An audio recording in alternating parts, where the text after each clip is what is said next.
Blackwells Devotion. Lady Marjorie of Winthorne had always known she would be given to Lord Edmund Warwick, the man responsible for her family's downfall. But when he lifted her veil, his smirk held no cruelty, only quiet amusement. "You expected a monster," he murmured. "Tell me, my lady, do I frighten you?" Chapter 1. The Bargain of Winthorne. The tapestries of Winthorne Castle, once vibrant with scenes of hunts and feasts, now hung limp and faded, mirroring the spirit of its inhabitants. Dust motes danced in the weak sunlight that filtered through the tall, narrow windows, illuminating the grand hall where Lady Marjorie awaited her fate. She was dressed in a gown of deep crimson, the color of dried blood, a stark contrast to the pallor of her skin. The heavy fabric, embroidered with silver thread depicting the entwined roses of Winthorne, felt like a shroud. It was a beautiful gown, a relic of better days, but it offered no warmth against the chill that settled deep in her bones. Marjorie's hands, clasped tightly in her lap, were cold despite the fur-lined gloves she wore. Her knuckles were white, the delicate bones straining against the skin. She stared straight ahead, refusing to meet the pitying gazes of the few remaining servants and the handful of loyal knights who stood, their armor dull and dented, as silent witnesses to her family's ruin. Her brother, Thomas, stood beside her, his youthful face etched with a mixture of defiance and despair. He was barely a man, yet he bore the weight of their shattered house on his slender shoulders. The air was thick with the scent of beeswax candles and the lingering odor of smoke from the recent siege. The siege that had ended with their surrender, with the death of their father, and with this bargain. The bargain that would see her wed to the man who had orchestrated it all, Lord Edmund Warwick. The heavy oak doors of the hall creaked open, and a blast of cold air swept through the room, causing the flames in the massive hearth to flicker wildly. A hush fell, broken only by the rhythmic clinking of mail and the soft rustle of fabric. Lord Warwick entered, followed by a retinue of his own men, their armor gleaming, their faces hard and unyielding. They were the victors, and their every movement, every glance, radiated power and control. Warwick himself was a figure of imposing strength. He was tall, broad-shouldered, with a warrior's build honed by years of battle. His hair was the color of raven's wings, streaked with silver at the temples, framing a face that was both handsome and harsh. Sharp, intelligent eyes, the color of polished steel, surveyed the hall, taking in the scene with a detached coolness that sent a shiver of fear down Marjorie's spine. He wore a surcoat of deep blue, emblazoned with the golden lion of his house, a symbol of his dominance. He stopped before her, his gaze sweeping over her with an unnerving intensity. Marjorie forced herself to meet his eyes, her chin lifted in a semblance of defiance. She would not cower. She would not give him the satisfaction. She was a daughter of Winthorne, and even in defeat, she would hold onto her pride. "Lady Marjorie," Warwick said, his voice a low rumble that resonated through the hall. It was a voice that had commanded armies, a voice that had pronounced the doom of her house. "The terms have been agreed upon.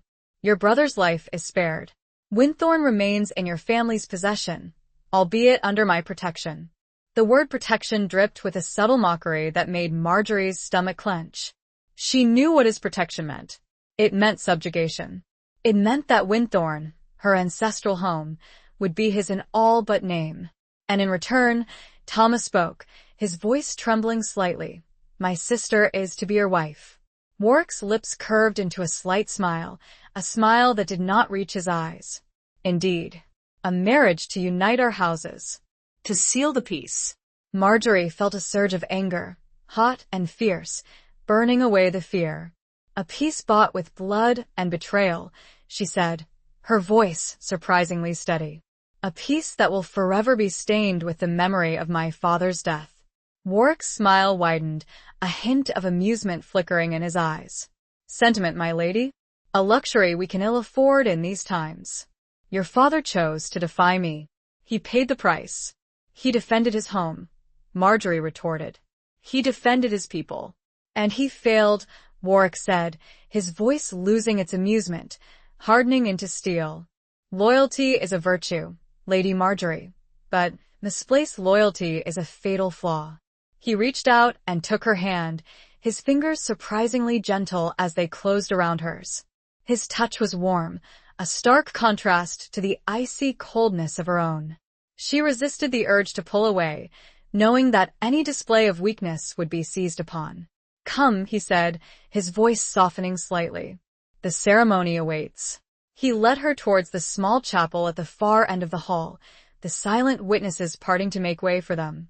Marjorie walked beside him, her head held high, her steps measured. She could feel the eyes of everyone in the hall upon her, a mixture of pity, curiosity, and perhaps even a flicker of hope.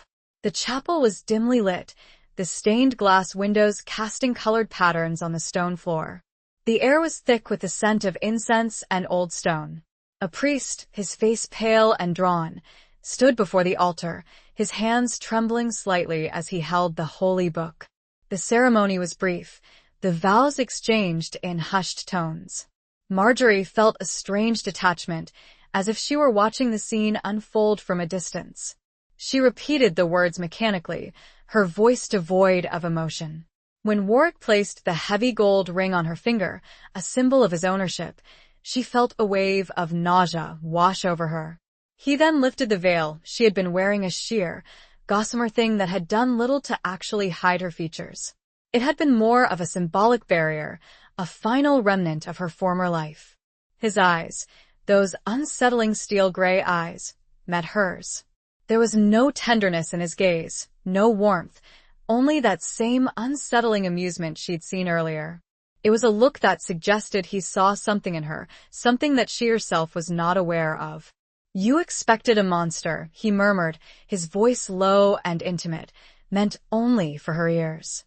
His breath, warm on her cheek, sent a shiver down her spine, a shiver that was not entirely unpleasant.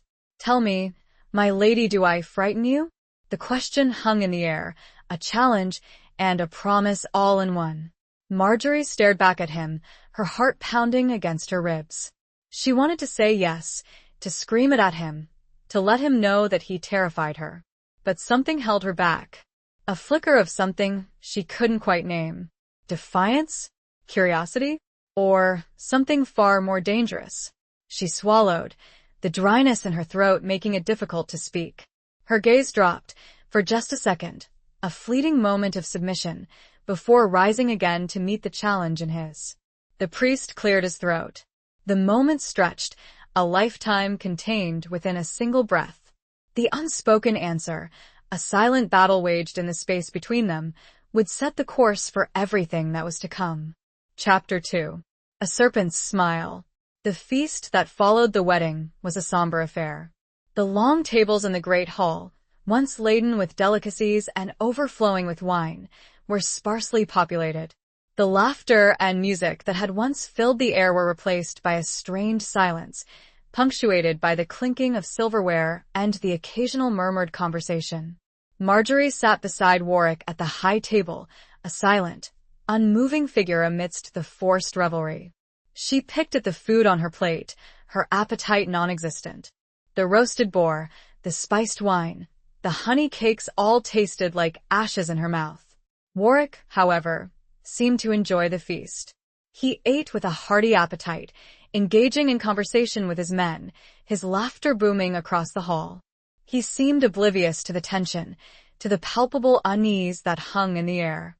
Or perhaps, Marjorie thought, he simply didn't care. He had achieved his goal. He had conquered Winthorne, and he had taken its lady as his prize. She stole glances at him throughout the evening, studying his face, searching for some sign of the cruelty she had expected. But there was none. He was a handsome man, undeniably so, with a strong jawline, a straight nose, and those piercing eyes that seemed to see through everything. He was a warrior, yes, but he also possessed a certain refinement, a courtly grace that surprised her. He spoke eloquently, his words carefully chosen, his manners impeccable. Yet there was something unsettling about him, something that made her skin crawl. It was the smile. That slight, knowing smile that played on his lips, the smile that hinted at secrets and hidden depths. It was the smile of a serpent, beautiful and deadly.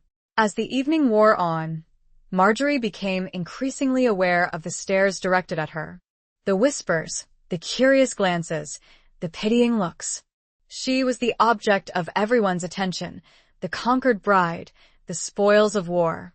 She felt exposed, vulnerable, like a bird trapped in a gilded cage.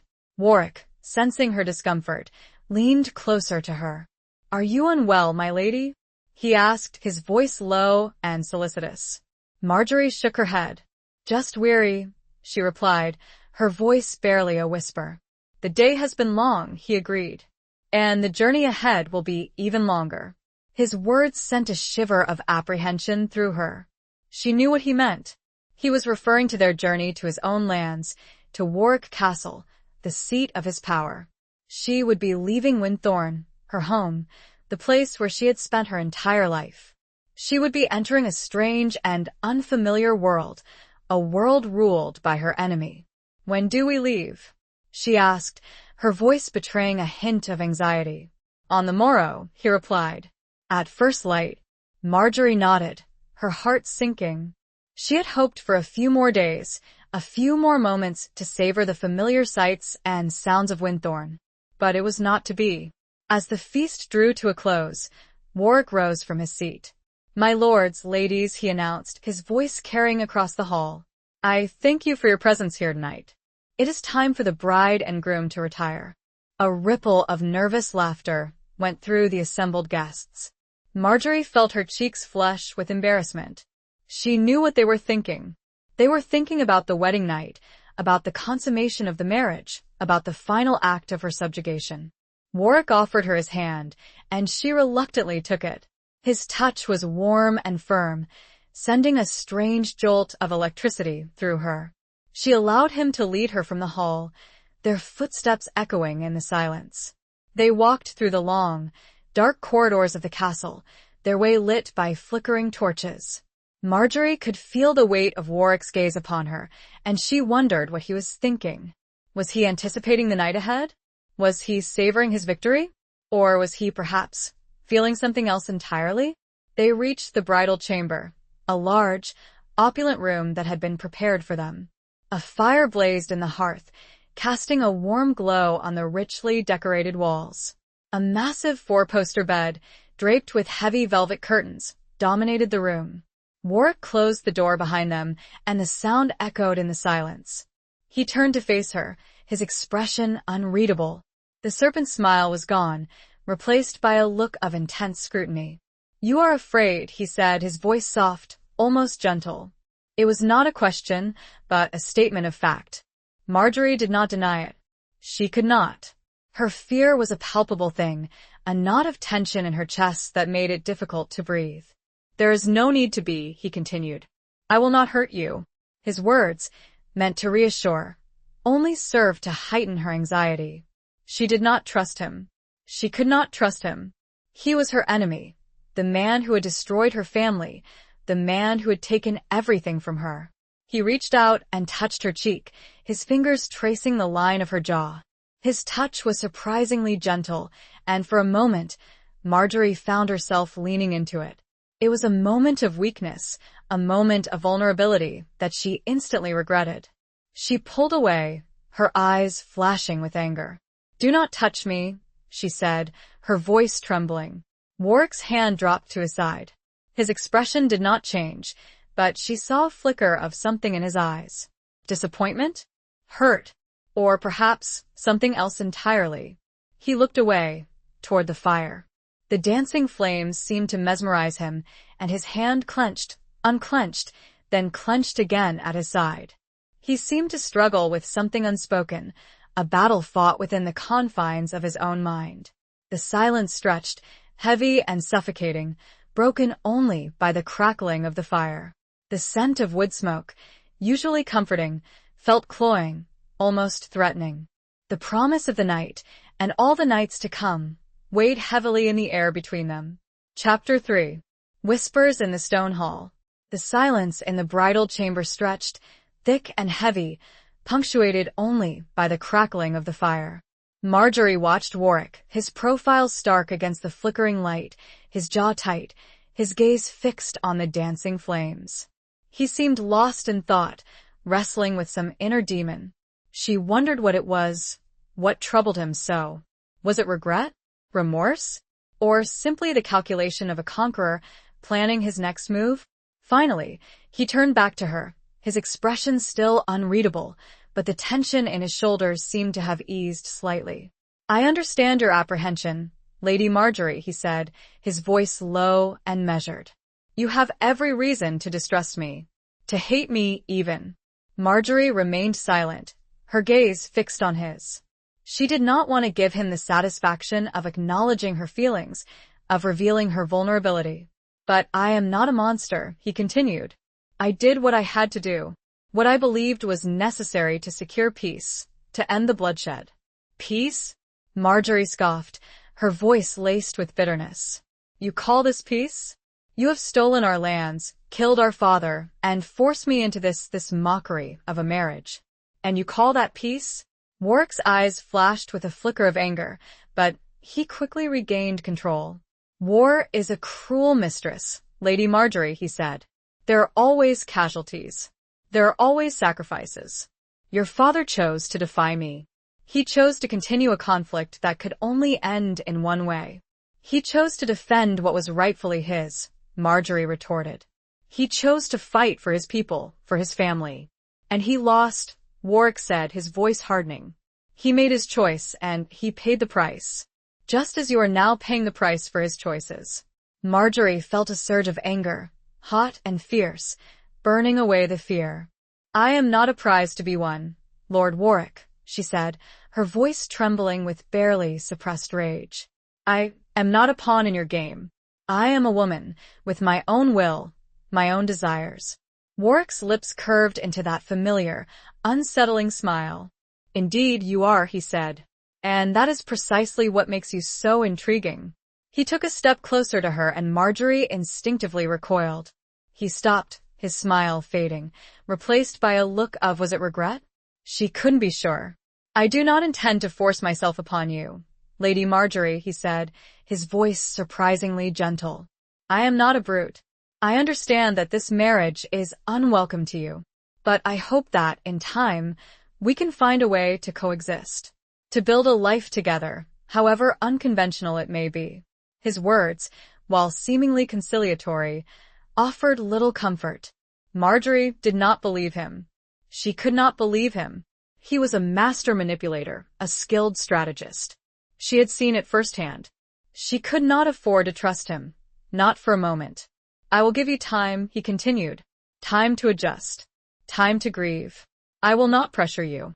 But I expect your cooperation. I expect your obedience. As my wife, you have certain duties, certain obligations. You will fulfill them." Marjorie nodded, her head bowed. She had no choice. She was his prisoner, his captive. She had to play his game, to bide her time, to wait for an opportunity to what? Escape? Revenge? She didn't know. She only knew that she could not give in. She could not surrender. "Good," Warwick said, his voice regaining its usual firmness. "Now, I suggest you prepare for bed. We have a long journey ahead of us tomorrow." He turned and walked towards a large chest at the foot of the bed, where his belongings had been placed. He began to undress, his movements deliberate and unhurried. Marjorie watched him, her heart pounding against her ribs. She felt a mixture of fear and something else, a strange, unsettling curiosity. He was a magnificent man physically. His body was lean and muscular, honed by years of warfare. The firelight danced on his skin, highlighting the scars that crisscrossed his back and shoulders, silent testaments to battles fought and won. She quickly averted her gaze, her cheeks burning with a mixture of shame and something she couldn't quite name. She turned and walked towards the other side of the bed, where a screen had been placed to provide some privacy. She began to undress, her fingers fumbling with the laces of her gown. She slipped into a thin linen nightdress, the cool fabric a welcome relief against her heated skin. She crawled into the bed, pulling the heavy covers up to her chin. She lay there, stiff and unyielding, listening to the sounds of Warwick preparing for bed. She heard the rustle of fabric, the clink of metal, the soft thud of his boots hitting the floor. Then silence. She held her breath, waiting. She felt the mattress dip as he climbed into the bed beside her. He did not touch her, did not speak. But she could feel his presence, the warmth of his body, the steady rhythm of his breathing. She lay there, awake and alert, long after she heard his breathing deepen, indicating that he had fallen asleep. She stared up at the canopy above, her mind racing. She was trapped, alone, in the heart of her enemy's stronghold. She was his wife in name only, but she was also a woman of Winthorn, and she would not be broken. She would survive. She would endure. And, perhaps, one day, she would find a way to reclaim what she had lost. The whispers of the stone walls, the echoes of her ancestors, seemed to urge her on, a silent promise of strength and resilience in the face of overwhelming odds. Chapter 4. The Falcon and the Dove. The journey to Warwick Castle was long and arduous. The landscape, bleak and windswept under the gray autumn sky, mirrored Marjorie's mood. They traveled with a large retinue of guards, their armor clinking, their horses' hooves pounding on the hard-packed earth. Marjorie rode a palfrey, a gentle mare chosen for its docile temperament. She sat stiffly in the saddle, her back straight, her gaze fixed on the horizon. She barely spoke to Warwick during the journey. He rode beside her, silent and watchful, his expression unreadable. He seemed content to leave her to her own thoughts, to allow her the space she needed. But she was always aware of his presence, of his gaze upon her. It was a constant reminder of her captivity, of her powerlessness. They stopped at various inns and small castles along the way, where they were greeted with a mixture of deference and apprehension. Warwick was a powerful lord, feared and respected throughout the land. Marjorie, as his wife, was afforded a certain degree of courtesy, but she could sense the underlying curiosity, the whispers, the speculation. She spent most of her time alone, seeking refuge in the quiet corners of the inns and castles. She would sit by a window, staring out at the passing landscape, or she would find a secluded spot in a garden, losing herself in the beauty of the fading flowers and the rustling leaves. One evening, as they were nearing Warwick Castle, they stopped at a small, isolated monastery nestled in a valley surrounded by towering hills. The monks, clad in their simple brown robes, welcomed them with quiet hospitality, offering them food and shelter for the night. Marjorie found solace in the peaceful atmosphere of the monastery. The silence, broken only by the chanting of the monks and the chirping of birds, soothed her troubled spirit. She wandered through the cloistered gardens, admiring the neatly tended herb beds and the ancient, gnarled trees. She came across a small, enclosed courtyard where a fountain gurgled merrily.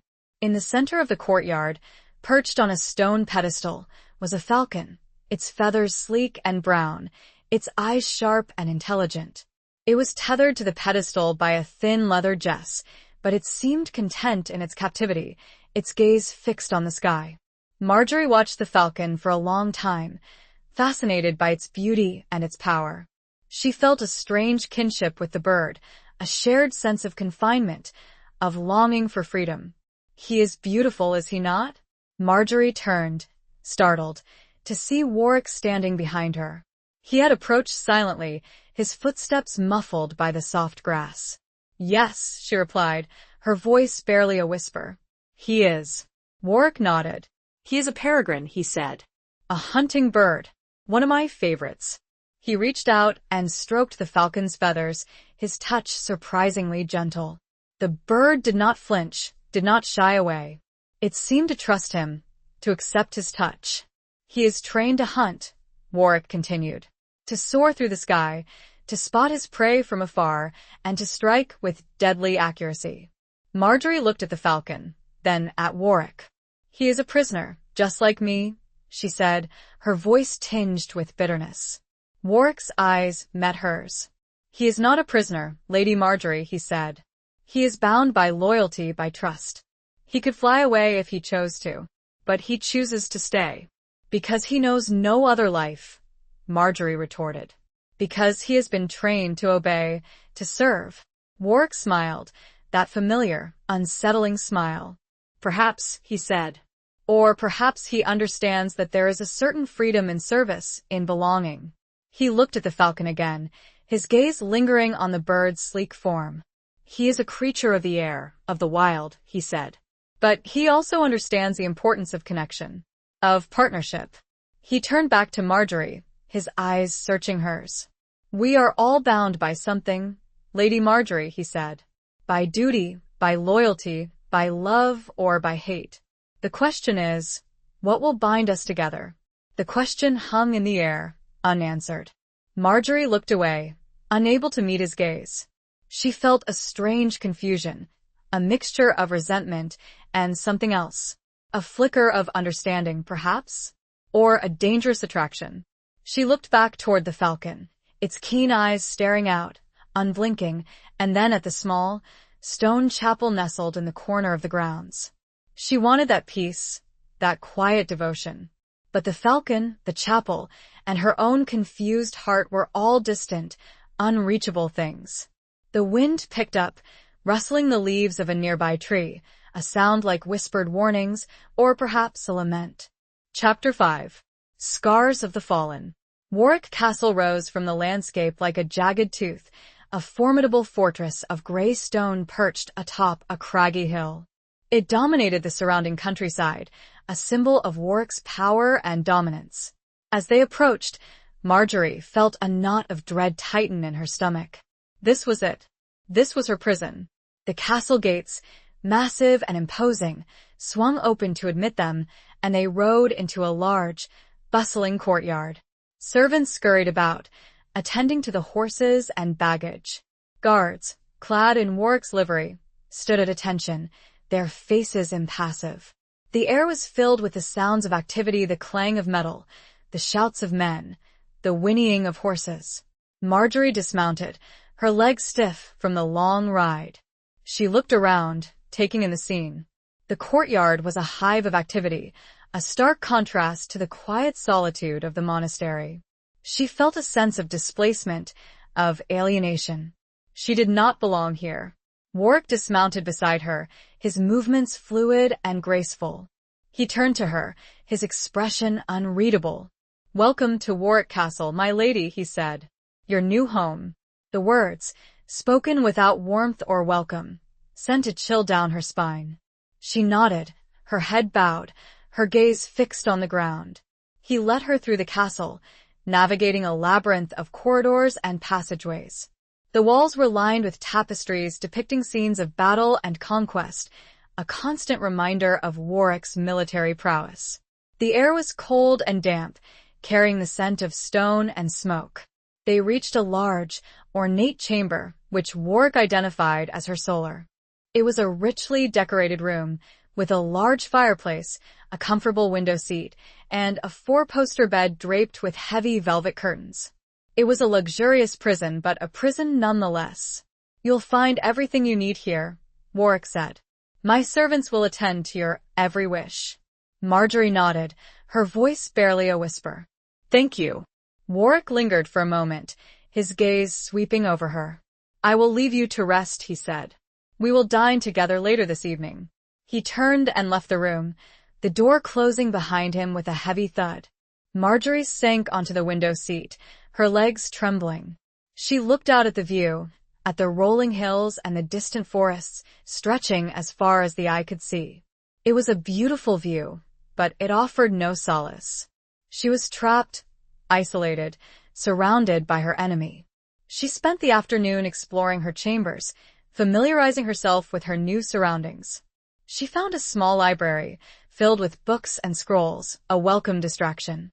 She found a dressing room, stocked with gowns and jewels, far grander than anything she had owned at Winthorne. She found a small, private chapel, a sanctuary where she could seek refuge in prayer. As evening approached, a servant, a young woman named Alara, came to help her dress for dinner. Alara was a quiet, efficient girl, with kind eyes and a gentle demeanor. She helped Marjorie choose a gown of deep blue velvet, embroidered with silver thread.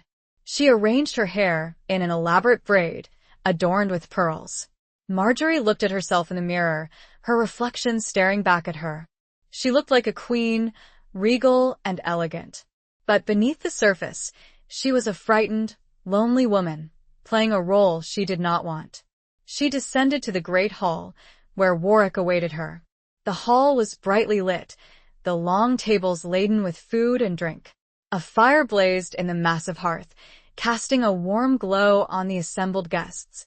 Warwick's men, his captains and lieutenants, were gathered there, their faces a mixture of curiosity and respect. Warwick rose as she entered, his eyes sweeping over her with approval. "You look radiant, my lady," he said, his voice low and sincere. Marjorie inclined her head, acknowledging the compliment. She took her seat beside him at the high table, her heart pounding against her ribs.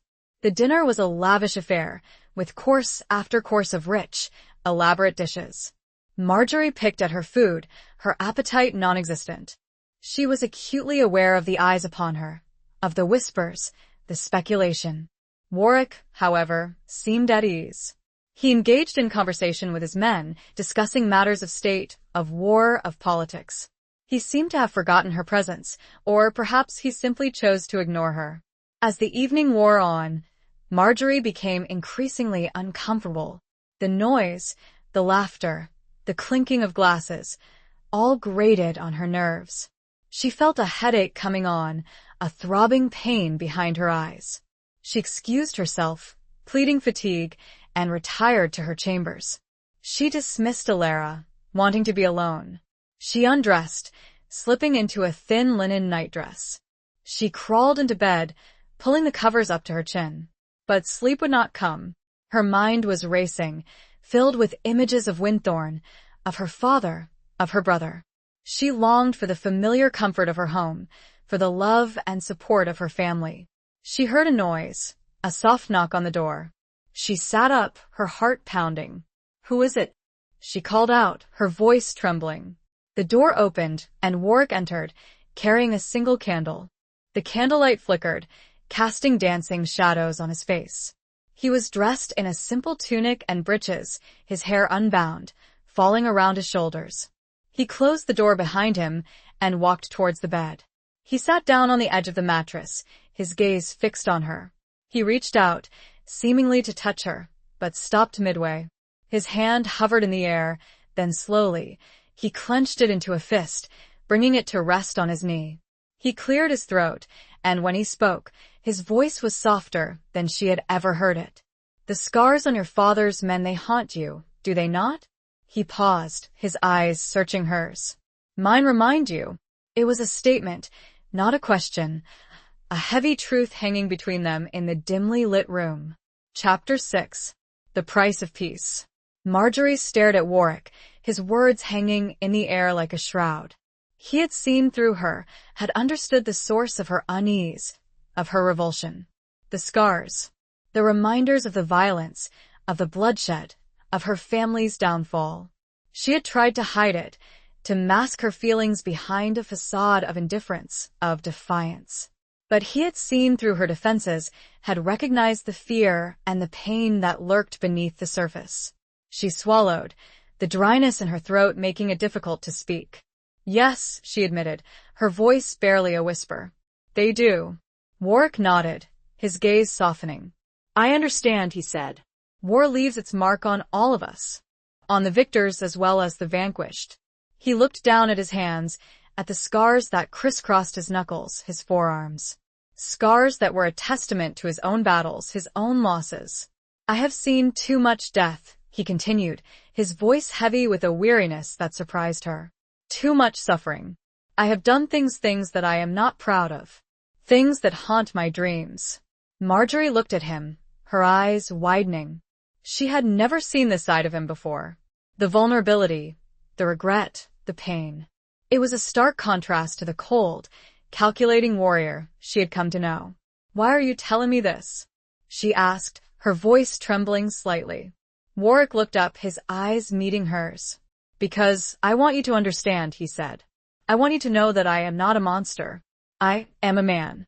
A flawed man, yes, but a man nonetheless. He paused, his gaze searching hers. I know that I cannot undo the past, he continued. I cannot bring back your father. I cannot erase the pain I have caused you and your family.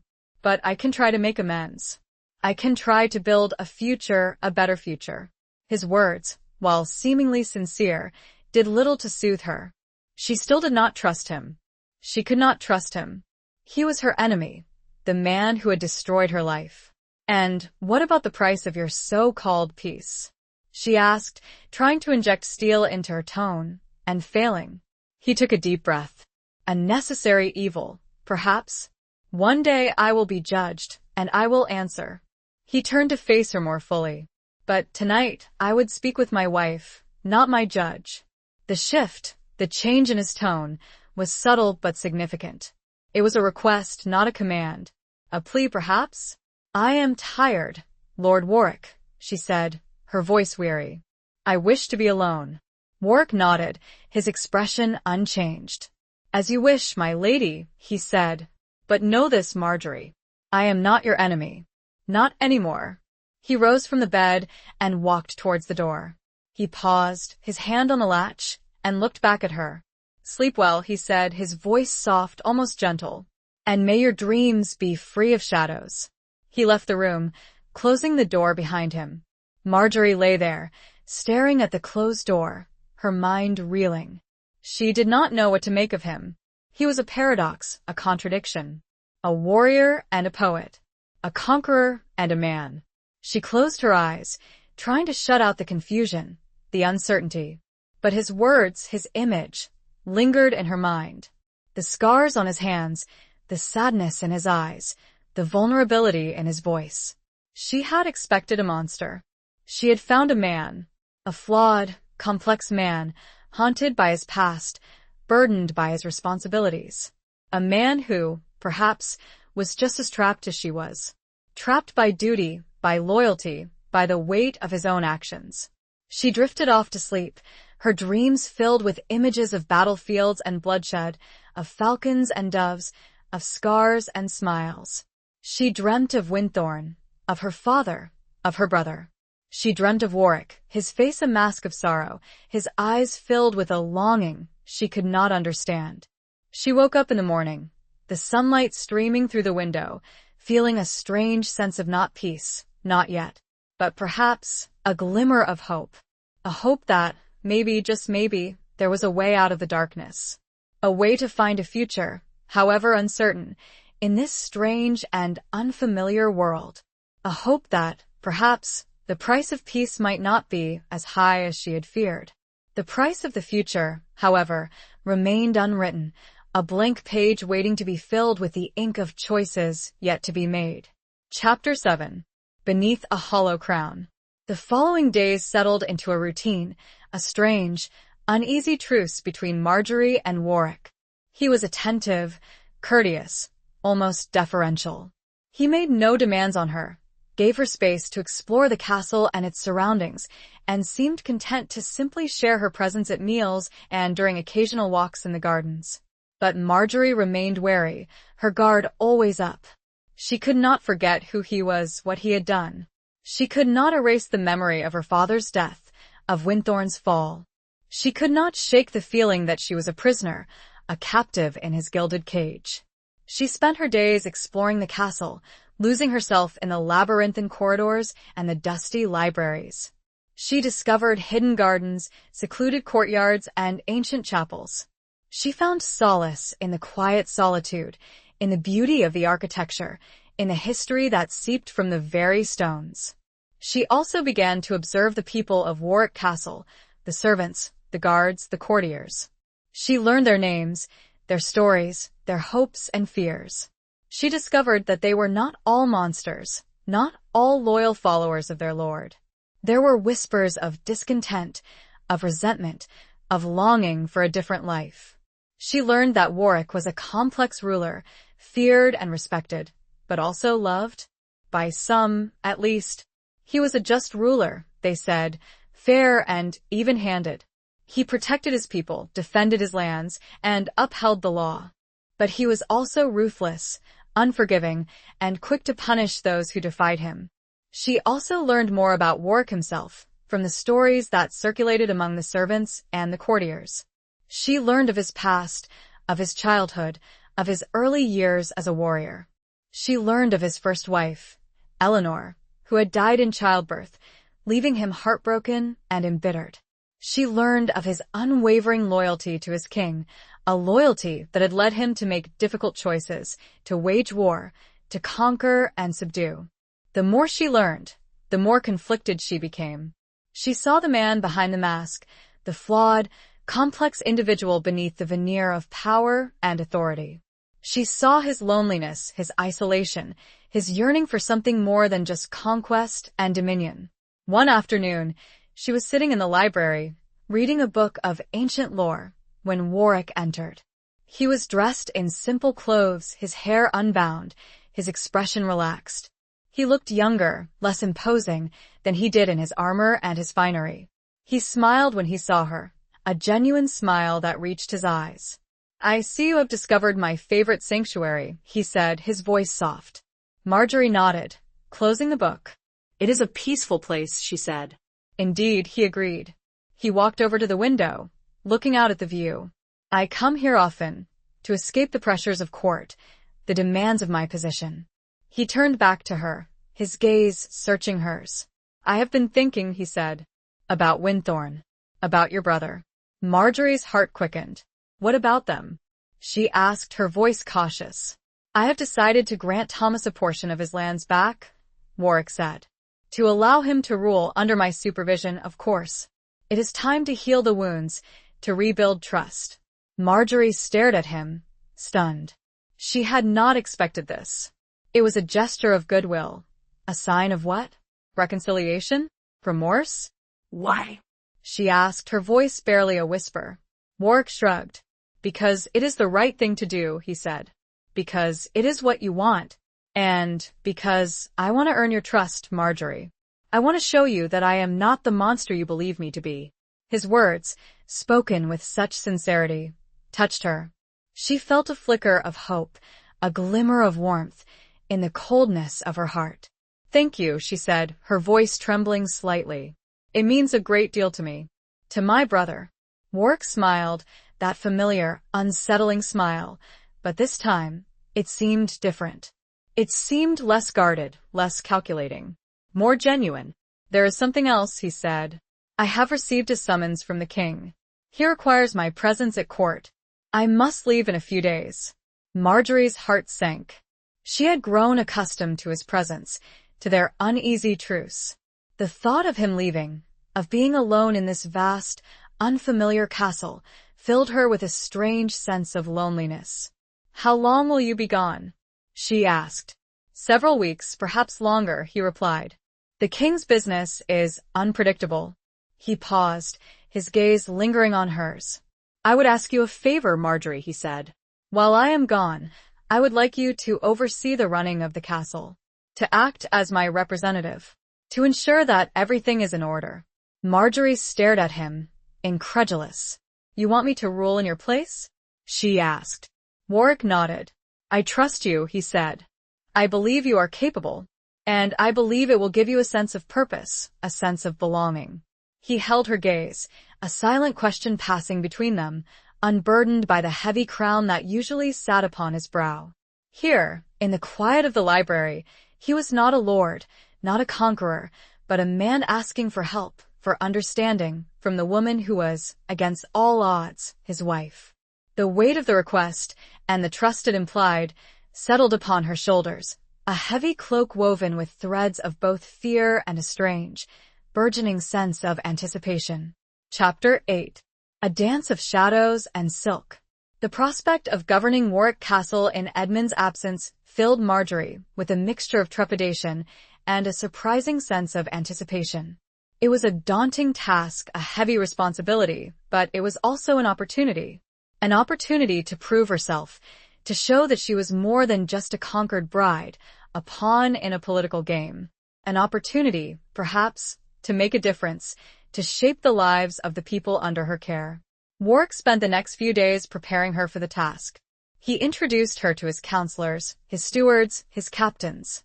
He explained the intricacies of castle management, the complexities of feudal law, the challenges of maintaining order and security. He was patient, thorough, and surprisingly respectful of her opinions. He listened to her questions, answered them honestly, and treated her as an equal, not a subordinate. It was a far cry from the arrogant, domineering conqueror she had first encountered. Marjorie, in turn, surprised herself with her own aptitude for the task. She had a sharp mind, a keen eye for detail, and a natural ability to understand people. She quickly grasped the complexities of castle administration, and she found herself enjoying the challenge, the sense of purpose it gave her. The day of Warwick's departure arrived, and Marjorie stood beside him in the courtyard, watching as he mounted his horse. He was dressed in his armor, his sword at his side, his expression grim and determined. He looked every inch the warrior, the powerful lord, the conqueror of Winthorne. He looked at her, his gaze softening as it met hers. "I leave Warwick Castle in your capable hands, my lady," he said. "I trust you will rule wisely and justly." Marjorie nodded, her heart pounding against her ribs. "I will do my best, my lord," she replied. He reached out and took her hand, his fingers closing around hers. His touch was warm and firm, sending a strange jolt of electricity through her. "Be careful, Marjorie," he said, his voice low and intimate. "There are those who would seek to take advantage of my absence. There are those who would question your authority, who would challenge your rule."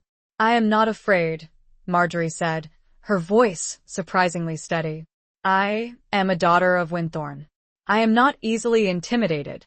Warwick smiled, that familiar, unsettling smile, but this time it held a hint of admiration. "I know you are not," he said. "That is why I trust you."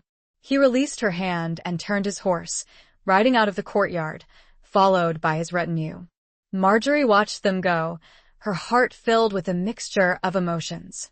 Relief that he was gone, anxiety that she was now alone, and something else, a flicker of loneliness, regret. She turned and walked back into the castle, her footsteps echoing in the silence. She was now the mistress of Warwick Castle, the ruler in his absence. She had a duty to fulfill, a responsibility to uphold. She spent the following weeks immersing herself in the task of governing the castle. She met with the counselors, listened to their reports, and made decisions on matters of law, finance, and security. She dealt with disputes between tenants, oversaw the harvest, and ensured that the castle was well provisioned. She found herself surprisingly adept at the role. She was fair, just, and compassionate. She listened to the concerns of the people, addressed their grievances, and sought to improve their lives. She earned the respect of the counselors, the servants, and the guards. They saw her not as a conquered bride, but as a capable ruler, a worthy representative of their lord. But there were challenges, as Warwick had warned. There were those who resented her authority, who questioned her decisions, who whispered behind her back. There were those who saw her as a weak, inexperienced woman, an easy target for manipulation. One evening, she was attending a small gathering in the Great Hall, a gathering of local nobles and merchants. She was dressed in a gown of deep green silk, embroidered with gold thread. She looked regal, elegant, and confident. But beneath the surface, she was nervous, unsure of herself. One of the nobles, Lord Balder, a man known for his arrogance and his ambition, approached her. He was a tall, imposing figure with a cruel face and a sneering smile. "Lady Marjorie," he said, his voice dripping with sarcasm. "How fortunate we are to have such a charming ruler in Lord Warwick's absence." Marjorie met his gaze, her chin lifted. "I am doing my best to uphold my husband's wishes, Lord Balder," she said, her voice calm and steady. "Indeed," Balder said, his smile widening. "But some might question whether a woman, especially one of your background, is truly capable of governing a castle such as this." Marjorie felt a surge of anger, but she kept her composure. "My background is irrelevant, Lord Balder," she said. I am the mistress of Warwick Castle, and I will rule according to the law and according to my conscience. The law is a tapestry easily rewoven, my lady." He leaned closer, his breath hot on her face. The scent of wine, strong and sour, filled her nostrils. It took all of her willpower not to flinch away from him. And conscience is often a matter of perspective. He straightened, his eyes, dark and calculating, sweeping the room as though assessing the loyalties and weaknesses of all present. The music seemed to falter, the conversations around them hushed, as though the very air held its breath, waiting to see how the Lady of Warwick would respond to this veiled challenge, this dance of shadows and silk in the heart of the Lion's Den. Chapter 9.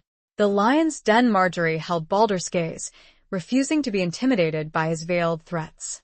She sensed the eyes of everyone in the hall upon her, watching, waiting to see how she would respond. This was a test, a challenge to her authority, and she knew she could not afford to show any sign of weakness.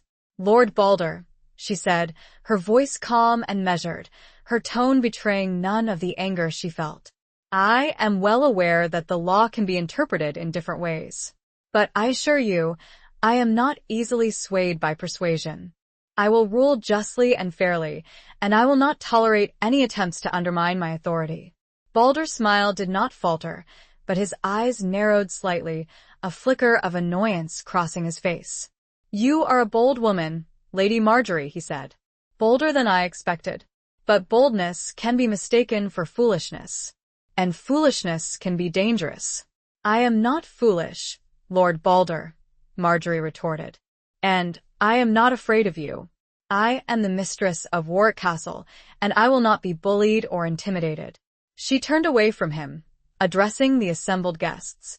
"My lords, ladies," she said, her voice clear and strong, carrying across the hall. "I am grateful for your presence here tonight. I am honored to serve as your ruler in Lord Warwick's absence. I will do my best to uphold the law, to protect your interests, and to ensure the peace and prosperity of this land." She paused, her gaze sweeping across the hall, meeting the eyes of each individual. "But I will not tolerate any dissent, any rebellion, any attempts to undermine my authority. I will rule with a firm hand, and I will punish those who defy me." Her words hung in the air, a clear warning to Baldur and to anyone else who might be tempted to challenge her. A hush fell over the hall, a silence broken only by the crackling of the fire in the hearth.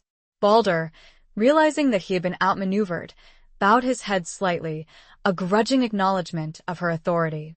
"As you wish, my lady," he said, his voice devoid of its earlier sarcasm.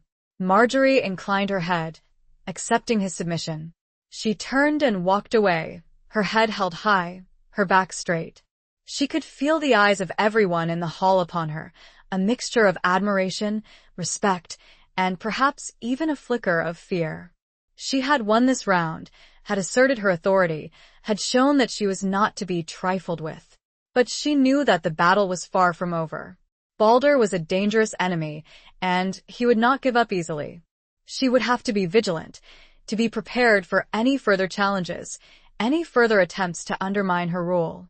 As she retired to her chambers that night, she felt a sense of exhaustion, but also a sense of satisfaction.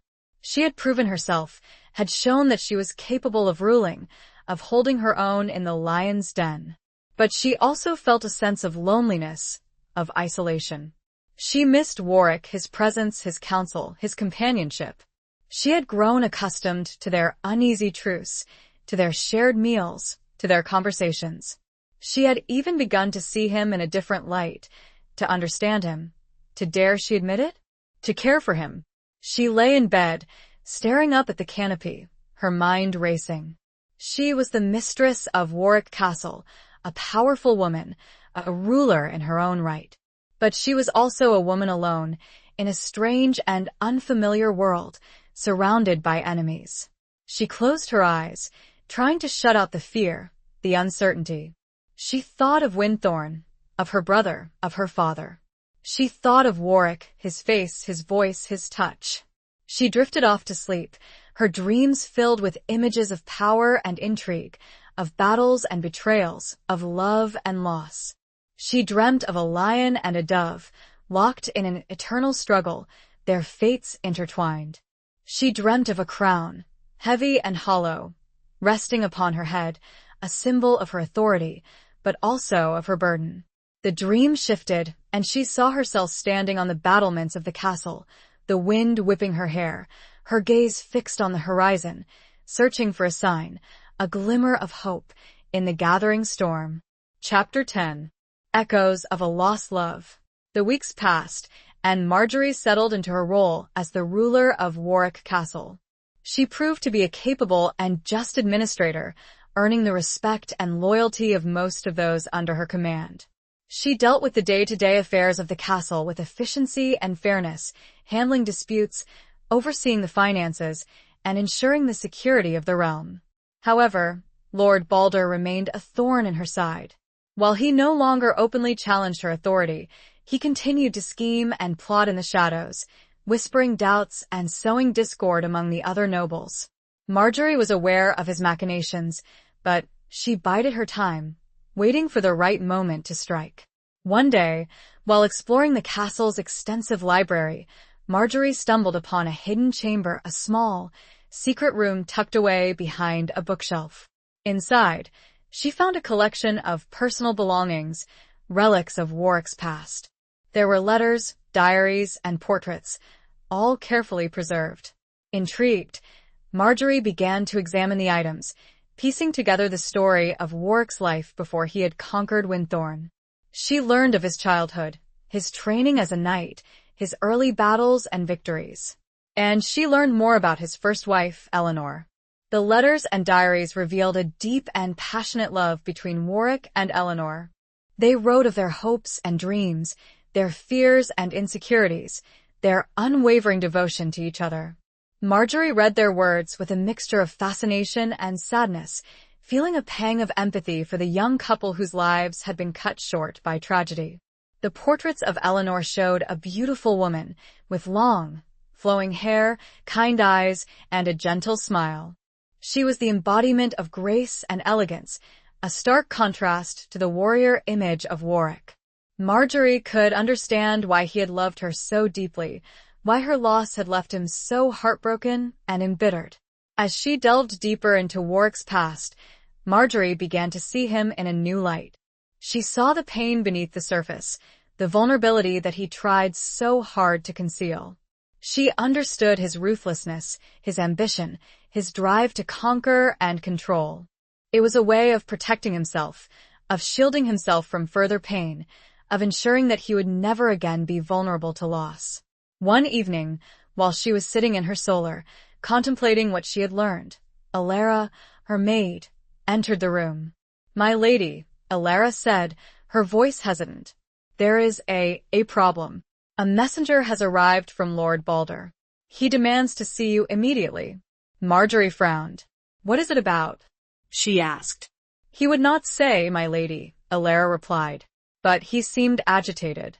He said it was a matter of great urgency." Marjorie's heart quickened. She had a feeling this was Balder's move, his attempt to undermine her authority. She rose from her chair, her expression determined. "Tell the messenger I will receive him in the great hall," she said, "and summon the captain of the guard. I want him and his men present." She dressed in a gown of dark velvet, adorned with the Warwick crest. She wanted to project an image of strength and authority, to show Balder that she was not intimidated. She entered the great hall, her head held high, her back straight. Balder was waiting for her, his face a mask of smug satisfaction. The captain of the guard and his men stood at attention, their hands on their swords. "Lady Marjorie," Balder said, bowing low, his voice dripping with false courtesy. "I apologize for this intrusion, but I have received disturbing news. News that concerns the safety and security of Warwick Castle." "What news?" Marjorie asked, her voice cold and steady. Balder straightened, his smile widening. "I have received word that your brother, Thomas of Winthorne, is raising an army," he said. "He is planning to attack Warwick Castle, to reclaim his lands, and to avenge your father's death." Marjorie stared at him, stunned. She could not believe it. Thomas would not be so foolish. He knew he could not win against Warwick's forces. It had to be a lie, a fabrication designed to create chaos and undermine her rule. "That is a lie, Lord Balder," she said, her voice trembling slightly, despite her efforts to remain calm. "My brother would not do such a thing. He has given his word to Lord Warwick. He has sworn to keep the peace." "Perhaps," Balder said, his smile fading. "But I have proof. I have intercepted letters, witnessed secret meetings. Your brother is a traitor, Lady Marjorie. And you are harboring a traitor." He gestured dramatically toward the empty throne where Warwick usually sat, a throne that Marjorie had deliberately avoided, choosing instead to conduct business from a smaller, less imposing chair. "You sit in his place, yet your heart, your loyalty, lies elsewhere." The accusation, heavy with implication, hung in the air, echoing in the sudden silence of the hall. Chapter 11. The Weight of a Kingdom. Marjorie felt a wave of anger wash over her, hot and fierce. Balder's accusations were outrageous, a blatant attempt to discredit her, to seize power for himself. But she knew she could not afford to lose her composure, to show any sign of weakness. She had to remain calm, to think clearly, to find a way to refute his claims. "Lord Balder," she said, her voice steady, her gaze unwavering. "Your accusations are baseless. You have no proof, only rumors and innuendo. My brother is loyal to Lord Warwick, and I am loyal to my husband. I will not tolerate these slanderous accusations." Balder smirked. "Rumors, you say?" He retorted. "Then perhaps you would care to explain these?" He produced a handful of letters, their seals broken, their contents exposed. He began to read aloud, his voice dripping with malice, passages that seemed to implicate Thomas in a plot to overthrow Warwick. Marjorie listened, her heart sinking. The letters were cleverly worded, ambiguous enough to be interpreted as evidence of treason, yet vague enough to be dismissed as innocent correspondence. She recognized Thomas's handwriting, but the words, they sounded twisted, distorted, taken out of context. She knew she had to act quickly, to defend her brother, to defend herself. "Those letters are forgeries, Lord Balder," she said, her voice ringing out across the hall. "Or they have been misinterpreted. My brother would never betray Lord Warwick. He is a man of honor." "Honor?" Balder scoffed. "A convenient word, Lady Marjorie. But honor can be easily broken, especially when tempted by the lure of power, of revenge." He turned to the assembled guards and nobles, his voice rising in a crescendo. "I say to you, this woman is a traitor. She is harboring a traitor. She is unfit to rule Warwick Castle. I demand that she be arrested, that she be held accountable for her crimes." A murmur of dissent went through the hall. Some of the nobles, loyal to Balder, nodded in agreement. Others, loyal to Warwick, looked uncertain, confused. The captain of the guard, a man named Sir Keegan, stood firm, his hand on his sword, his gaze fixed on Marjorie. Marjorie knew she was in a precarious position. She had to convince them, to prove her loyalty, to expose Balder's treachery. "Sir Keegan," she said, her voice clear and commanding, "you have served Lord Warwick faithfully for many years. You know him to be a just and honorable man. Do you believe I would betray him? Do you believe I would betray my own husband?" Sir Keegan hesitated, his gaze shifting from Marjorie to Balder and back again. He was a loyal soldier, bound by duty and oath. But he was also a man of conscience, and he could see the truth in Marjorie's eyes. I do not know, my lady," he said, his voice troubled. "I have seen no evidence of treachery on your part. But Lord Balder's accusations are serious. They cannot be ignored." "Then investigate them," Marjorie exclaimed. "Send messengers to Winthorne. Question my brother. Question his men. Find the truth. But do not condemn me based on lies and fabrications." She turned to the assembled nobles, her voice filled with passion. "My lords, ladies," she said, "I am not a traitor. I am a woman caught in a web of deceit, a victim of Lord Balder's ambition. He seeks to usurp my authority, to seize power for himself. Do not be fooled by his lies. Do not let him divide us. Stand with me, and we will expose his treachery, and we will uphold the honor of Warwick Castle." Her words hung in the air, a plea for loyalty, for justice. The silence was deafening, broken only by the crackling of the fire in the hearth. The fate of Warwick Castle, the fate of Marjorie and her brother, hung in the balance. Sir Keegan stepped forward, his decision made. His hand remained on his sword, but his eyes, steady and resolute, met Marjorie's. "My lady," he said, his voice firm, "I will do as you ask. I will send messengers to Winthorne.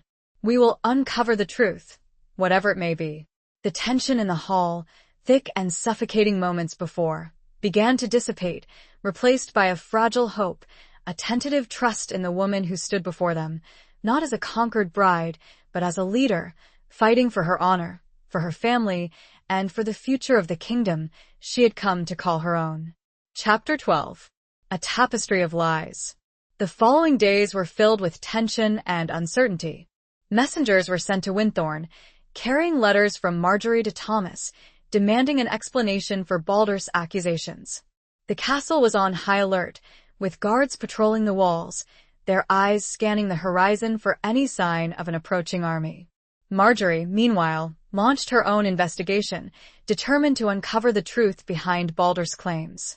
She questioned his allies, interrogated his servants, and searched his chambers, looking for any evidence of his treachery. She discovered that Baldur had been in secret communication with several other nobles, disgruntled lords who resented Warwick's rule and sought to reclaim their lost power.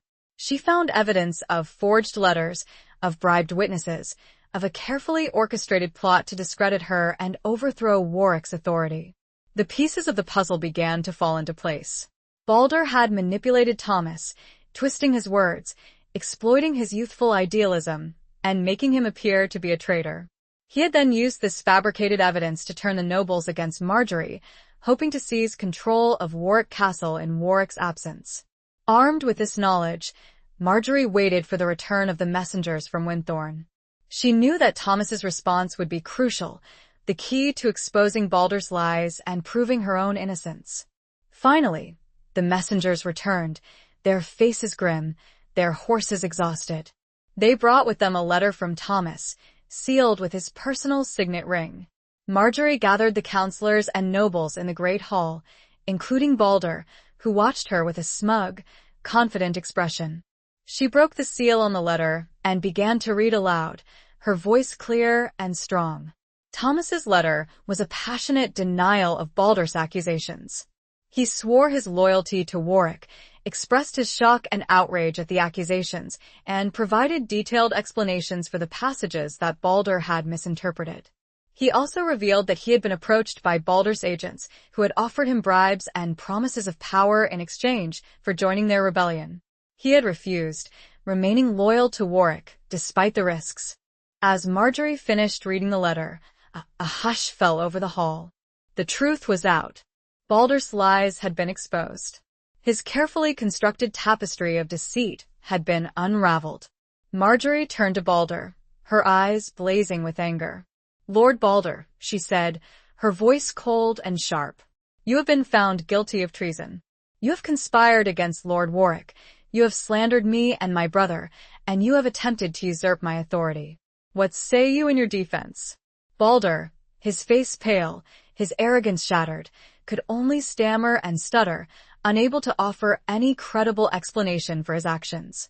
He was caught, trapped by his own lies. Sir Keegan stepped forward, his hand on his sword. "Lord Baldur," he said, his voice grim, "you are under arrest. You will be held prisoner until Lord Warwick returns and determines your fate." Baldur's allies, seeing that their cause was lost, abandoned him, slinking away in shame. The other nobles, those who had remained loyal to Warwick, reaffirmed their allegiance to Marjorie, praising her wisdom and her courage. Marjorie had triumphed. She had exposed Baldur's treachery, had defended her honor, and had secured her position as the ruler of Warwick Castle. She had proven herself to be a strong and capable leader, worthy of Warwick's trust. But the victory was bittersweet. She had been forced to confront the darkness that lurked beneath the surface of courtly life, the constant threat of betrayal, the endless struggle for power. She had also been reminded of her own vulnerability, of her dependence on Warwick, of the precariousness of her position. As she dismissed the assembly, a young page approached, bearing a small, sealed scroll. "My lady," he said, bowing low, "this arrived for you earlier." The seal. "It is Lord Warwick's." Marjorie's heart skipped a beat. She took the scroll, her fingers trembling slightly, and dismissed the page. Alone, she broke the seal and unfurled the parchment. The message was brief, concise, but the words sent a shiver through her, a premonition of challenges yet to come, of a storm gathering on the horizon that would test her strength, her loyalty, and her love in ways she could not yet imagine. Chapter 13. The Serpent's Kiss. Marjorie's hands trembled as she read Warwick's message. It was brief, almost curt, informing her of his imminent return to Warwick Castle.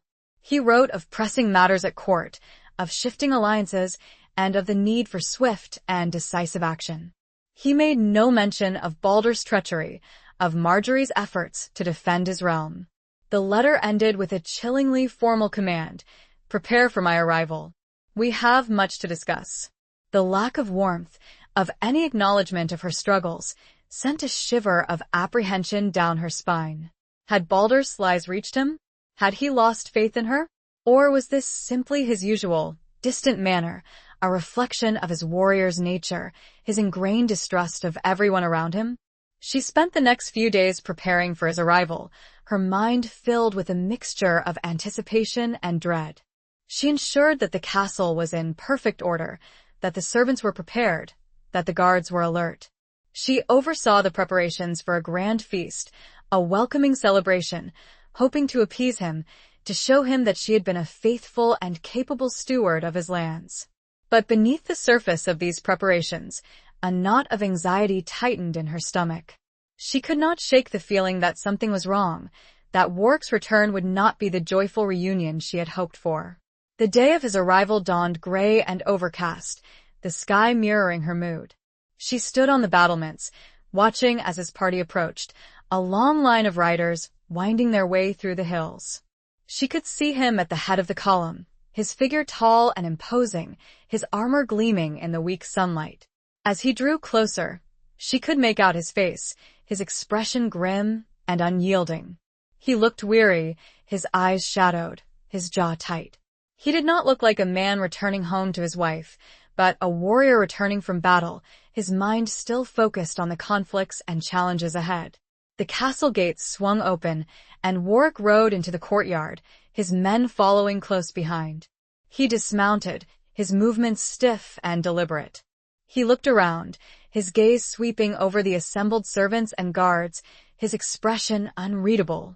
He saw Marjorie standing at the entrance to the great hall, her figure silhouetted against the light. He walked toward her, his footsteps echoing in the silence. He stopped before her, his eyes searching hers. "My lady," he said, his voice cold and formal. "I trust you have kept my castle safe."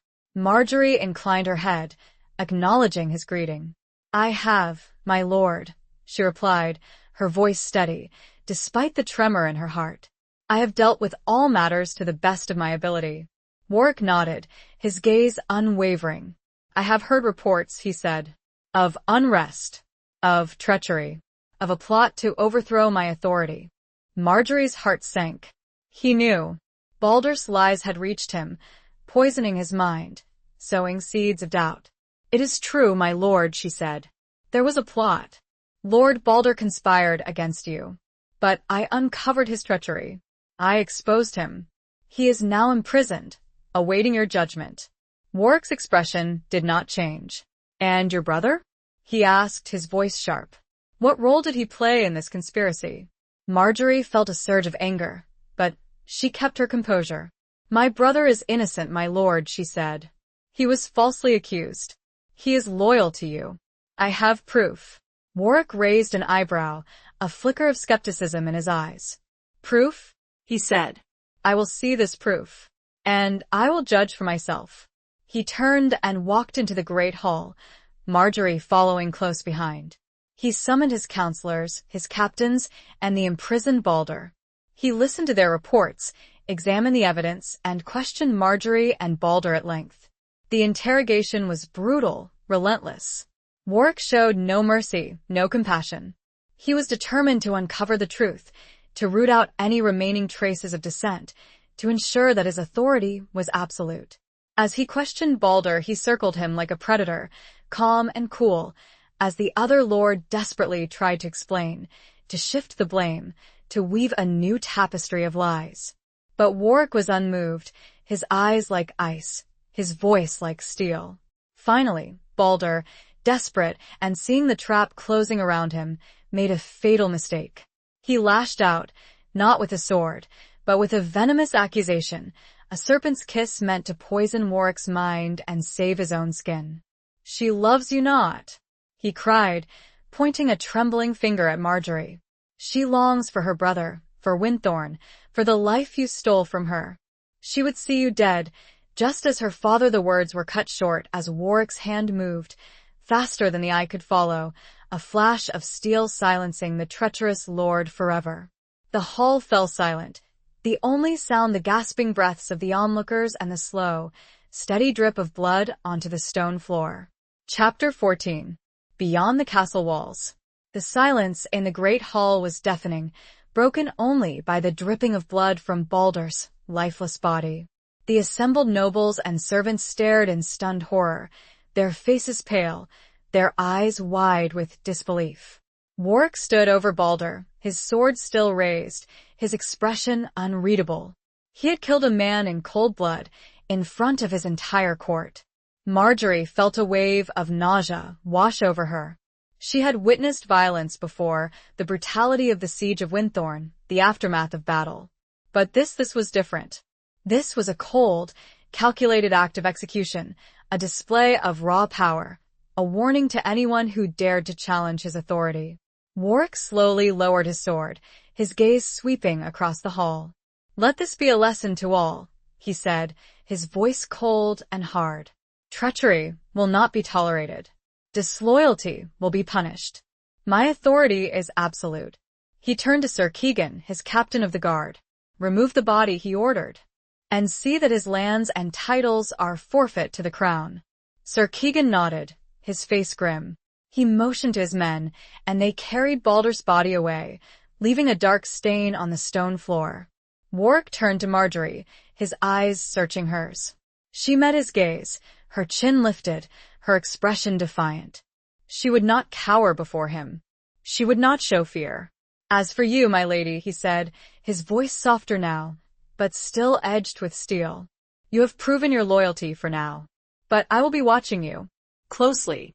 He turned and walked away, disappearing into his private chambers, leaving Marjorie standing alone in the hall, surrounded by the whispers and stares of the court. She felt a sense of isolation, of vulnerability. She had defended his realm, had exposed a traitor, had proven her loyalty. But he still did not trust her. He still saw her as an outsider, a potential threat. She retired to her chambers, feeling exhausted and emotionally drained. She dismissed Alara, wanting to be alone. She sat by the window, looking out at the darkening sky, her mind racing. She had thought that by proving her loyalty, by demonstrating her capability, she could earn Warwick's trust, his respect, perhaps even his love. But she had been wrong. He was a man ruled by suspicion, by fear, by a deep-seated need for control. She realized that she could never truly be happy in Warwick Castle, not as long as she was his prisoner, his captive. She longed for freedom, for autonomy, for a life of her own choosing. An idea began to form in her mind, a dangerous, reckless idea. She would escape. She would leave Warwick Castle, leave her gilded cage, and seek refuge elsewhere. She would return to Winthorn, to her brother, to her people. She knew it would be a difficult and perilous journey. She would be hunted, pursued by Warwick's men. She would have to rely on her wits, her courage, and the help of a few trusted allies. But she was determined. She would not spend the rest of her life living in fear, under the shadow of Warwick's control. She would forge her own destiny, create her own future. She spent the next few days making secret preparations. She gathered supplies, food, water, and a few essential belongings. She studied maps, charting a course to Winthorne, avoiding the main roads, and seeking out hidden paths. She also sought out a few trusted allies, servants and guards who had shown her kindness and loyalty. She confided in them, swore them to secrecy, and enlisted their help in her escape. The night she chose for her departure was dark and moonless, a perfect cover for her flight. She dressed in simple clothes, a dark cloak concealing her features. She slipped out of her chambers, avoiding the guards, and made her way to the stables. One of her trusted allies, a stable boy named Tom, was waiting for her, a saddled horse ready. He handed her the reins, his face pale with fear. "Godspeed, my lady," he whispered. "And may the saints protect you." Marjorie nodded, her heart pounding against her ribs. "Thank you, Tom," she said, "for everything." She mounted the horse and rode out of the castle gates, disappearing into the darkness. She was free. For now. But she knew that Warwick would not let her go easily. He would hunt her, pursue her to the ends of the earth. She rode hard, pushing her horse to its limits, the wind whipping her hair, the cold night air stinging her cheeks. She had to put as much distance as possible between herself and Warwick Castle before dawn broke. The forest, dark and forbidding, closed in around her, the trees like silent sentinels, watching her flight, their branches reaching out like skeletal fingers. Beyond the castle walls, beyond the reach of Warwick's power, a new journey began, a journey fraught with danger, but also with the promise of freedom, of a life lived on her own terms. Chapter 15. Flames of Rebellion. Marjorie rode through the night, her heart pounding with a mixture of fear and exhilaration. She followed a winding, overgrown path, avoiding the main roads, staying hidden in the shadows of the trees. She knew that Warwick's men would be searching for her, and she could not afford to be caught. As dawn approached, she reached a small, secluded village, nestled in a valley. She decided to seek refuge there, to rest her horse and gather her strength. She found a small, empty cottage on the outskirts of the village, and she led her horse inside, concealing it from view. She collapsed on the rough wooden floor, exhausted and emotionally drained.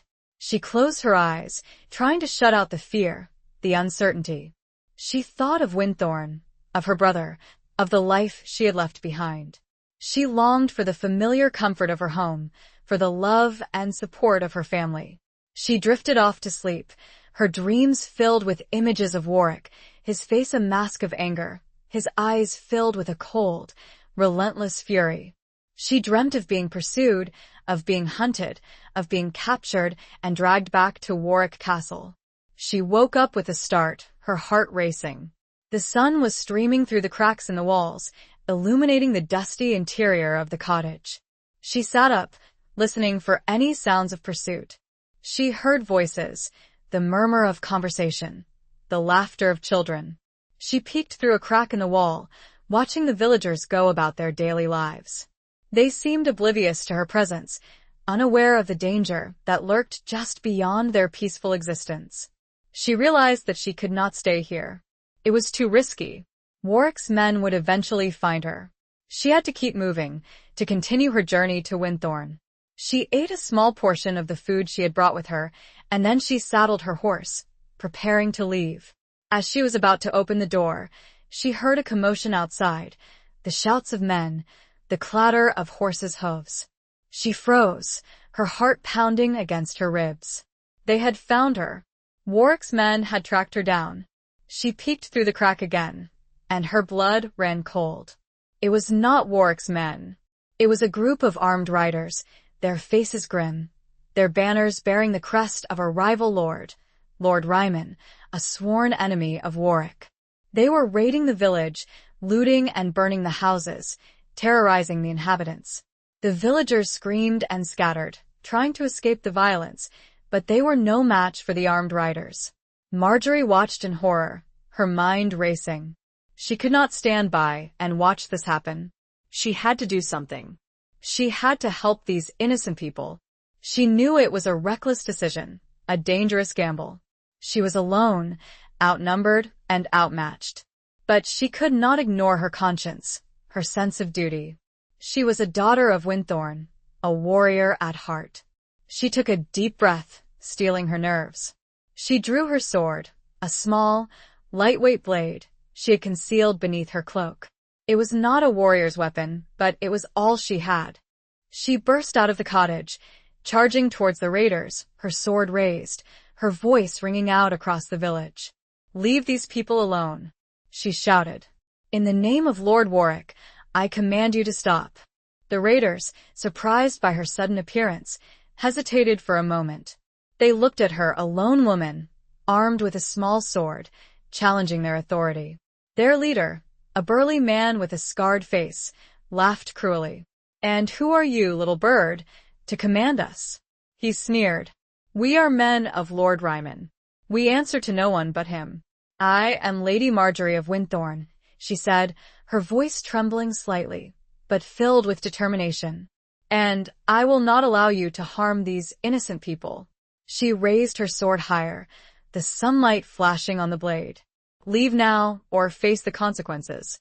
The leader laughed again, but there was a flicker of uncertainty in his eyes. He had heard of Lady Marjorie, the wife of Lord Warwick, the woman who had defied Lord Balder. He knew she was not to be trifled with. He hesitated, weighing his options.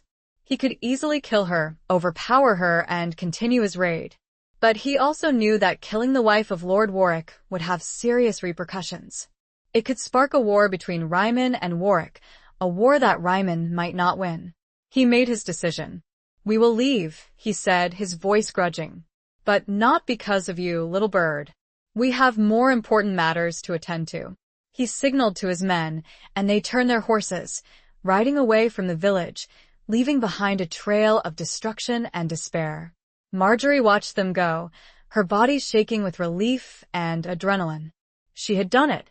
She had saved the village, had defied the raiders, had stood up for what was right. The flames, however, continued to lick at the thatched roofs of the cottages, and the cries of the villagers echoed in the sudden silence left by the departing raiders. The rebellion she had inadvertently sparked was not against Warwick, but against injustice, against cruelty, a rebellion of the heart that would have far-reaching consequences she could not yet foresee. Chapter 16. A Knight's Broken Vow. The villagers, initially stunned by Marjorie's intervention and the raiders' sudden departure, slowly emerged from their hiding places, their faces a mixture of relief and bewilderment. They looked at Marjorie, a lone figure standing amidst the chaos and destruction, with a mixture of awe and gratitude. "You saved us, my lady," an old woman said, her voice trembling. "You risked your life for us." Marjorie shook her head. "I only did what was right," she said. "No one should have to suffer such violence." She helped the villagers extinguish the fires, tend to the wounded, and salvage what they could from their ruined homes. She worked alongside them, offering comfort and support, sharing their grief and their resilience. As the day wore on, word of Marjorie's bravery spread throughout the surrounding countryside. People came from neighboring villages to offer their help, bringing food, supplies, and offers of shelter.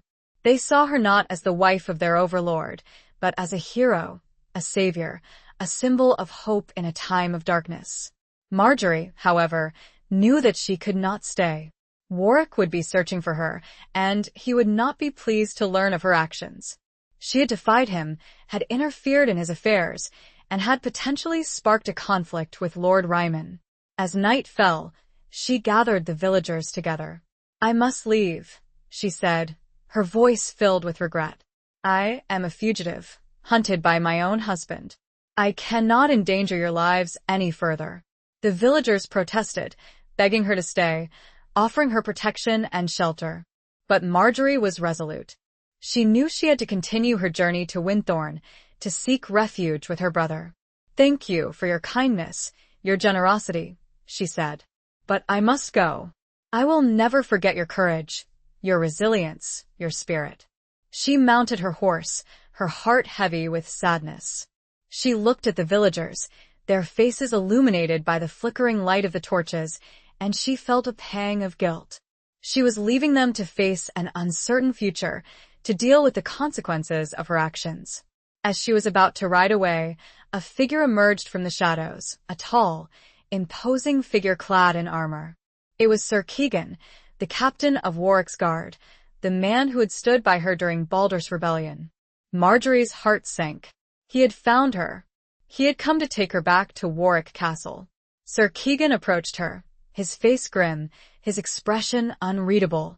He stopped before her, his hand on his sword. "Lady Marjorie," he said, his voice low and solemn. "I have been sent by Lord Warwick to apprehend you, to bring you back to the castle." Marjorie nodded, her head bowed. She had expected this. She had known that her escape would be short-lived. "I understand," she said, her voice barely a whisper. "I will go with you." Sir Keegan hesitated, his gaze searching hers. He had always been loyal to Warwick, had served him faithfully for many years. But he had also witnessed Marjorie's bravery, her compassion, her unwavering commitment to justice. He had seen the respect and admiration she had earned from the people, the loyalty she had inspired. He made a decision that would change his life forever. He removed his hand from his sword, and he knelt before Marjorie, his head bowed. "My lady," he said, his voice trembling slightly, "I cannot do this. I cannot betray my conscience. I cannot take you back to Warwick Castle, knowing that you will be punished for doing what was right." Marjorie stared at him, stunned. She could not believe what she was hearing. A knight of Warwick, breaking his vow of loyalty, defying his lord, to protect her? "Sir Keegan," she said, her voice filled with disbelief. "What are you saying? You are risking your life. You will be branded a traitor." Sir Keegan rose to his feet, his gaze unwavering. "I am a knight, my lady," he said. "I have sworn to uphold justice, to protect the innocent, to defend the weak. I cannot stand by and watch as you are punished for doing the same." He paused, his voice filled with conviction. "I will help you escape, my lady," he said. "I will help you reach Winthorn. I will stand by your side, no matter the cost." He unsheathed his sword, but instead of pointing it at her, he held it out, hilt first, offering it to her as a symbol of his pledge, a knight's broken vow transformed into a sacred oath, a testament to the power of conscience, of loyalty that transcended the boundaries of feudal duty, a beacon of hope in the gathering darkness. The choice and the consequences now rested with her. Chapter 17. The Heart of the Storm. Marjorie stared at Sir Keegan, his sword offered to her, his eyes filled with a mixture of determination and a quiet plea for understanding. She was speechless, overwhelmed by his unexpected act of defiance, his willingness to risk everything for her. It was a testament to the impact she had made, to the loyalty she had inspired, a loyalty that transcended the rigid structures of feudal society. She reached out and took the sword, her fingers closing around the hilt. The cold steel felt heavy in her hand, a symbol of the responsibility she now carried, the burden of his broken vow, the weight of their shared defiance. "Thank you, Sir Keegan," she said, her voice trembling slightly. I do not know what to say. You are risking everything for me." Sir Keegan shook his head. "I am doing what I believe is right, my lady," he said. "I cannot stand idly by while injustice is done. I have seen your courage, your compassion, your unwavering commitment to justice. I believe in you." He paused, his gaze searching hers. "We must leave quickly," he said. "Warwick's men will be searching for us. We must reach Winthorn before they find us." Marjorie nodded, her mind racing. She had a plan, a dangerous, reckless plan, but it was their only hope. "We will not go directly to Winthorn," she said. "It is too obvious. They will be expecting that. We will go to the coast, to the port of Oakhaven. From there, we can take a ship to the north, to the lands beyond Warwick's reach. We can seek refuge with my cousin, Lord Alaric, a powerful lord who has no love for Warwick." Sir Keegan considered her plan, his brow furrowed. "It is a dangerous journey, my lady," he said. "The The coast is patrolled by Warwick's ships. And Lord Alaric, he is a powerful ally, but he is also unpredictable. He may not be willing to risk war with Warwick. We have no other choice, Sir Keegan, Marjorie said. It is our only hope, and I believe Alaric will help us. He has always been fond of me, and he despises Warwick.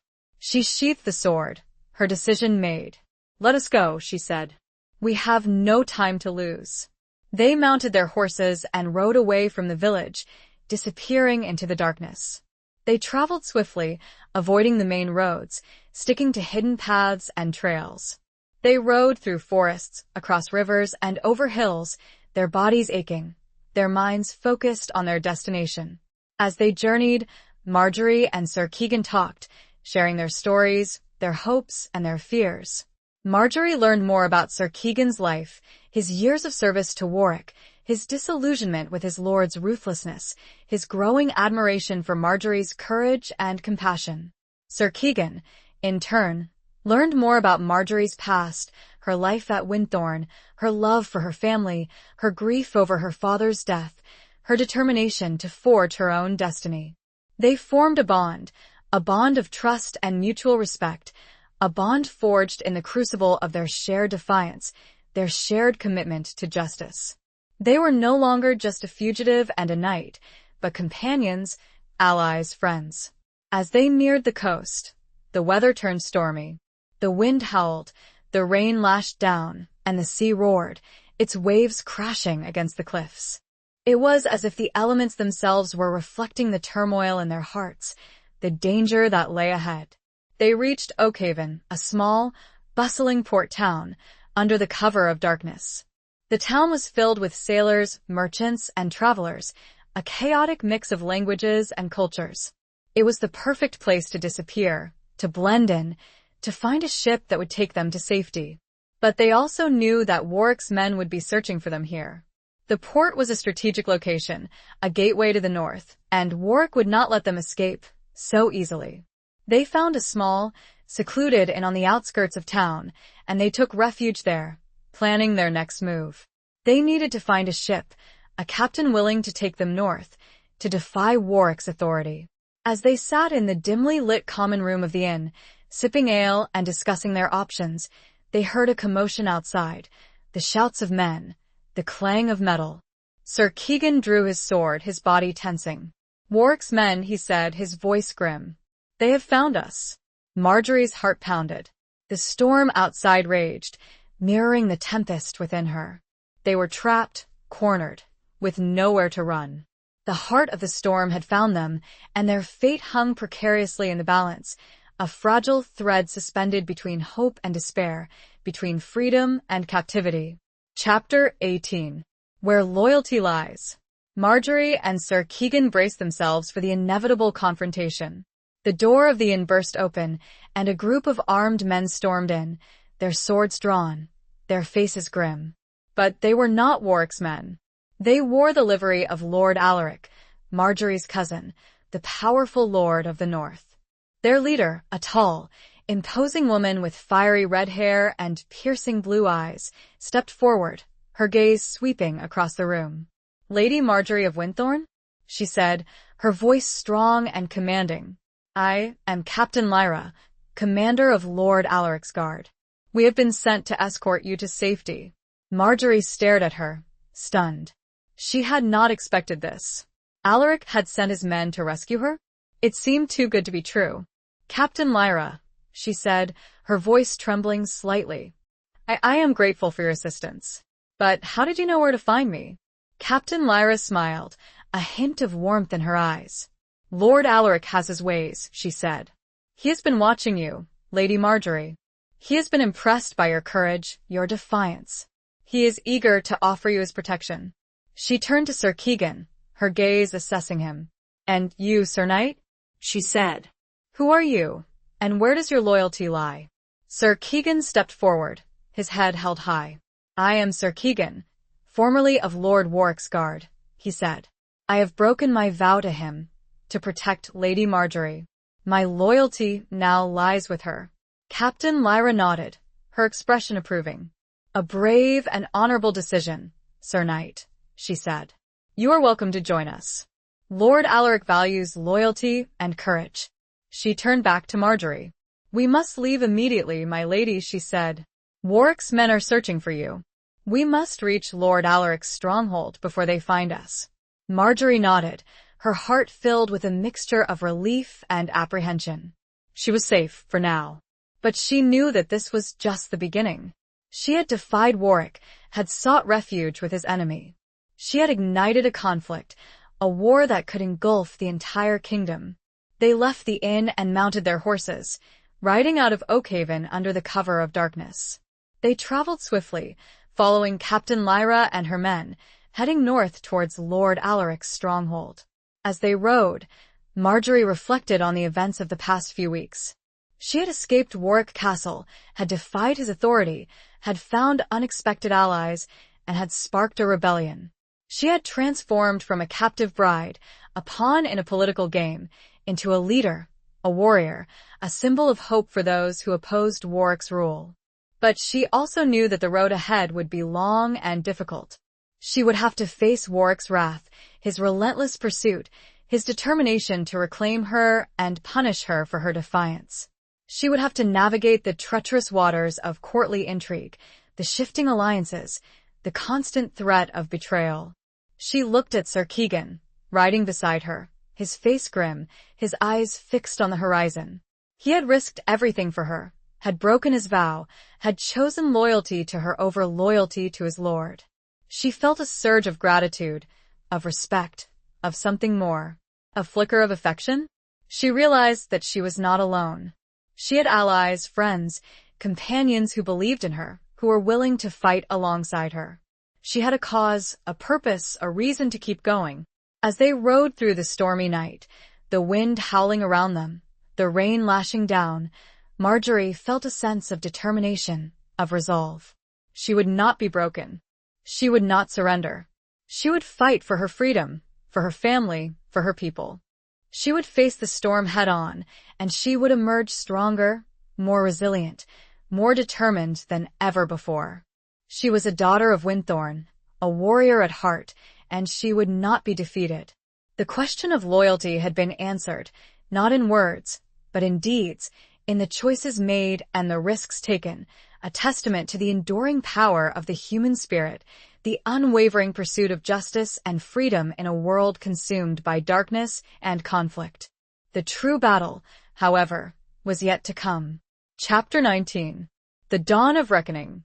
The journey to Lord Alaric's stronghold was long and arduous, but they finally arrived, weary but safe. Alaric's fortress was a formidable structure, built on a high cliff overlooking the sea, a bastion of strength and defiance against Warwick's southern dominance.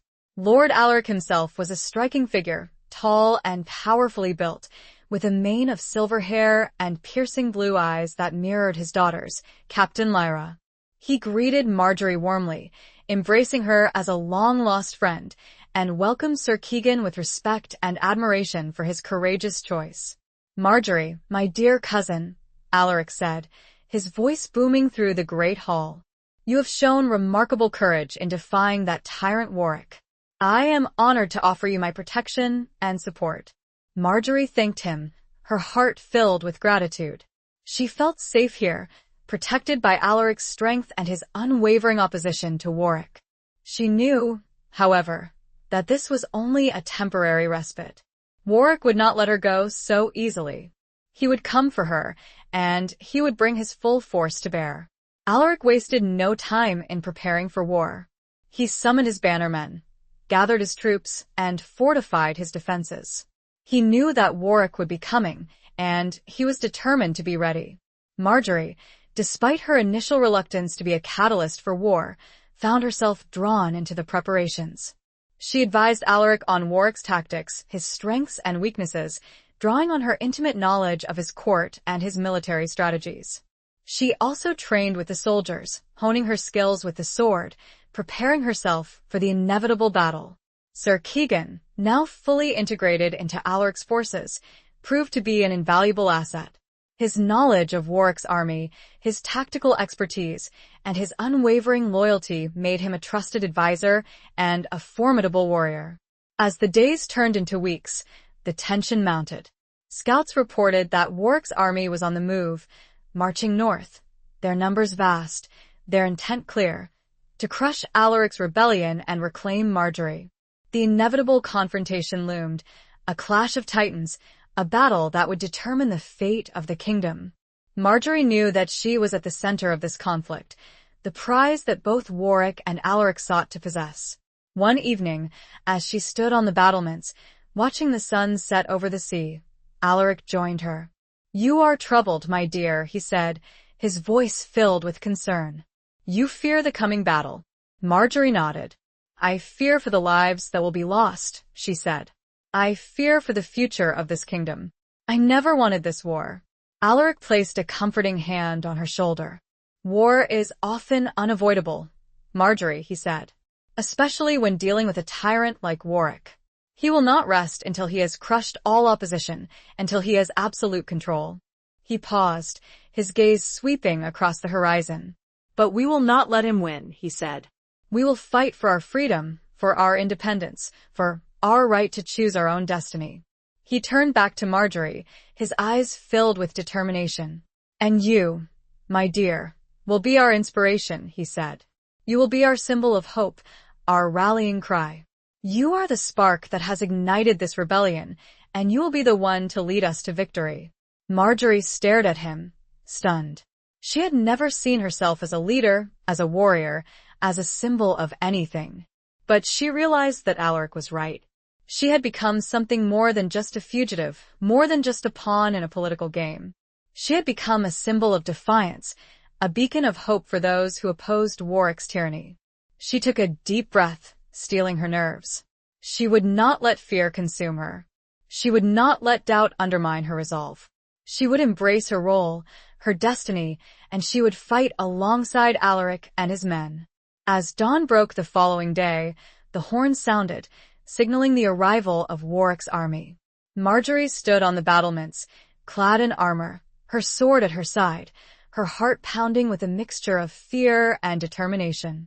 She looked out at the vast expanse of Warwick's forces, a sea of steel and banners stretching as far as the eye could see. And at the head of that army, she saw him, Warwick, his face grim, his eyes cold, his gaze fixed on her. The dawn of reckoning had arrived, a fiery sunrise painting the sky with hues of blood and gold, a prelude to the storm that would engulf them all, a battle not just for land and power, but for the very soul of the kingdom and for the heart of the woman who stood defiant, a warrior queen ready to face her fate. Chapter 20. A Queen's Sacrifice. The battle raged with a ferocity that shook the very foundations of Alaric's fortress. The clash of steel, the cries of men, the thunder of hooves echoed across the land, a symphony of destruction and death.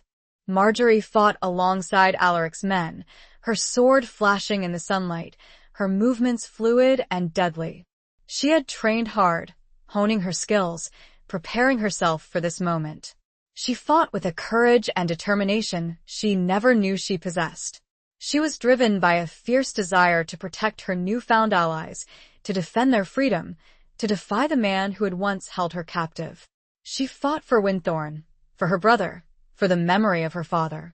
She fought for a future free from tyranny, a future where she could choose her own destiny. Sir Keegan fought beside her, his loyalty unwavering, his skill unmatched.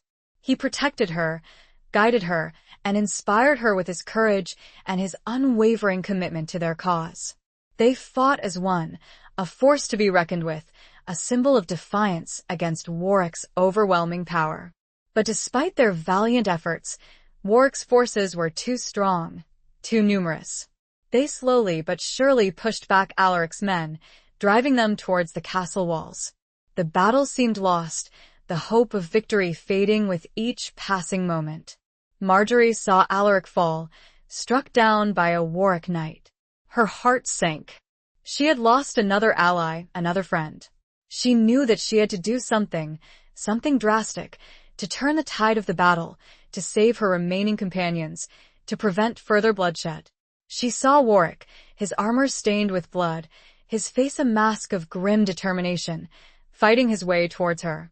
He was unstoppable, a force of nature, cutting down anyone who stood in his path. She knew what she had to do. She had to sacrifice herself.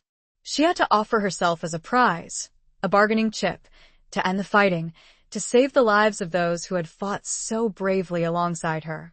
She sheathed her sword and walked towards Warwick, her head held high, her expression resolute. The fighting around her seemed to fade away, the cries of men, the clash of steel, all receding into a distant hum. She stopped before him, her eyes meeting his. She saw a flicker of surprise in his gaze, a hint of something else. Confusion? Relief? Regret? Warwick, she said, her voice clear and strong, carrying across the battlefield. I surrender. I will return to Warwick Castle with you. But you must spare these people. You must end this bloodshed. Warwick stared at her, his expression unreadable. He had won. He had reclaimed his prize. But he had also lost something. He had lost the respect, the admiration, perhaps even the love, of the woman who stood before him. He slowly lowered his sword, his gaze sweeping across the battlefield. He saw the carnage, the destruction, the countless lives lost. He saw the futility of it all. So be it, he said, his voice heavy with a weariness that surprised her. The fighting will cease.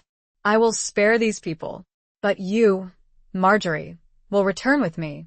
And you will be my wife, in every sense of the word. Marjorie nodded, her head bowed. She had made her choice.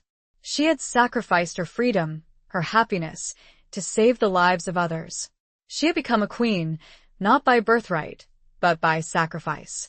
She knew that her life with Warwick would be difficult, perhaps even unbearable.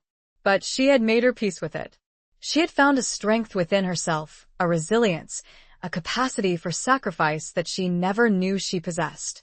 As she walked away with Warwick, leaving behind the battlefield, the fallen, and the hope of a different future, she felt a sense of not peace, not yet, but perhaps a glimmer of acceptance. A recognition that sometimes the greatest victories are won through sacrifice, through surrender, through the acceptance of a fate that is both cruel and inevitable. The Queen's sacrifice had been made, a final, desperate act to end the bloodshed, to secure a fragile peace, a peace bought with her freedom, her happiness, and perhaps her very soul. The future remained uncertain, a tapestry woven with threads of both sorrow and a quiet, unwavering strength. Epilogue. The years that followed were a tapestry woven with threads of both sorrow and a quiet, unexpected contentment. Marjorie returned to Warwick Castle, not as a captive bride, but as a queen in her own right. Warwick, changed by the battle, by Marjorie's sacrifice, and perhaps by the heavy weight of his own conscience, treated her with a newfound respect, a grudging admiration that slowly, hesitantly, blossomed into something akin to affection. He kept his word. He spared Alaric's men, and he made peace with the northern lords. He ruled with a greater degree of justice and compassion, tempering his ruthlessness with a newfound understanding of the human cost of war. Marjorie, in turn, used her position to influence him, to guide him, to steer him towards a more just and equitable rule. She became a voice for the voiceless, a champion of the oppressed, a force for good within the often brutal confines of medieval society. She never forgot Winthorne, her brother, or the friends she had made during her flight. She maintained contact with them, offering support and assistance whenever possible. She even managed to secure a greater degree of autonomy for Winthorne, allowing Thomas to rule his ancestral lands with a measure of independence. Sir Keegan, pardoned by Warwick and reinstated in a position of honor, became a trusted advisor and a loyal friend to both Marjorie and, surprisingly, to Warwick himself. He served as a bridge between them, a constant reminder of the shared sacrifices they had made, the bonds they had forged in the crucible of conflict. Marjorie and Warwick never had children of their own, a fact that brought a quiet sadness to Marjorie, but also a strange sense of freedom. She was not bound by the traditional expectations of motherhood, the need to produce an heir. She was free to focus on her duties as queen, on her efforts to improve the lives of her people.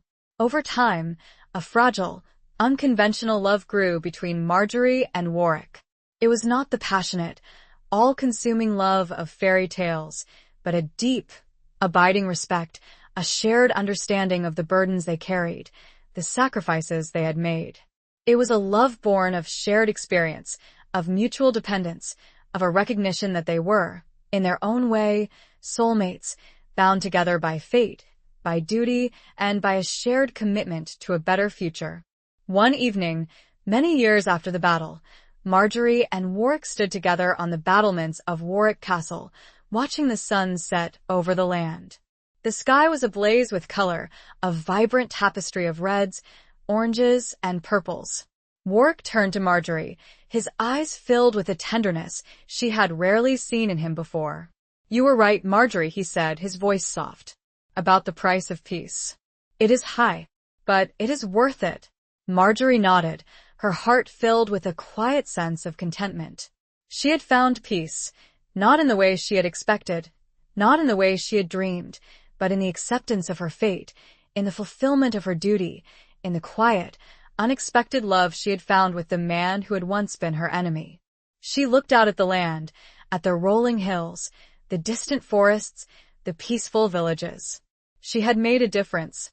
She had helped to create a better world, a world where justice and compassion prevailed, a world where even the most unlikely of souls could find redemption and love.